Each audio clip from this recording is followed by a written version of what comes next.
the way I approach it is, and I think this is a red flag for most people when they're looking, because everyone wants to sell you something, right? And so if they're selling you a golf program, it's very golf specific, which I don't necessarily subscribe to. I think the majority, 90% of what we should be doing in the gym is just being more athletic. So my job as a strength and conditioning coach, or whatever you want to call me, is to make you more athletic, because that makes your job as a golf coach much easier. So if you can say to them, hey, I need you in this position, in X position, in Y position, and they can do it instantly, your job's so much easier. Hey, now from here, I want you to do this or do that, right? So how we get there is we want to pick a bunch of exercises that A, make us more athletic, but B, have some transfer to the golf swing. So the most specific thing to the golf swing is the golf swing itself.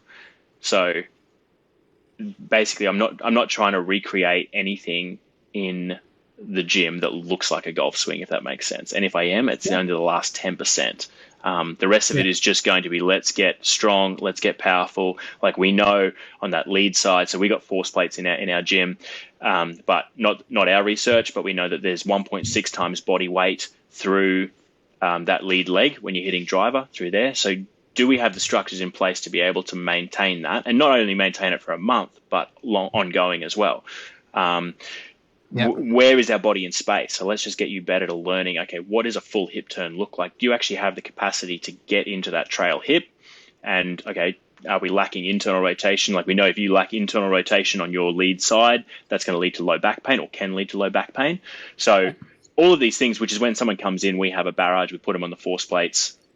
One of the things I love to do with people is I get them to do what we call an isometric mid-thigh pull. So set them on the force plates, put them in almost like the top half of top quarter of a deadlift position, and it's locked. And I just get you to pull as hard as you possibly can for 5 seconds. So then I get a reading of what is your maximum ability to produce force. Now, let's say it's 5,000 newtons. And so then from there, we'll then give them a rest and we'll get them to do a counter movement jump. So standing on the plates, I want you to jump as high as you possibly can, like push into the ground, try and hit your head on the ceiling. Like our ceilings, we're in a tin shed, it's 7 meters tall. They're never going to do that, but get in there and push in. And then I get the maximum concentric force that they've pushed into the plates. Now, if your concentric force is only 2,500 newtons, but I know that you can produce 5,000 newtons of force on the first pull, okay, we need to learn to express this strength better.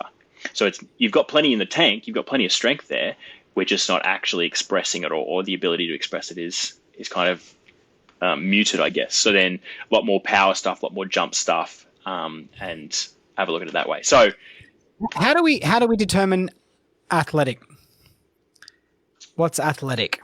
How long's a piece of string?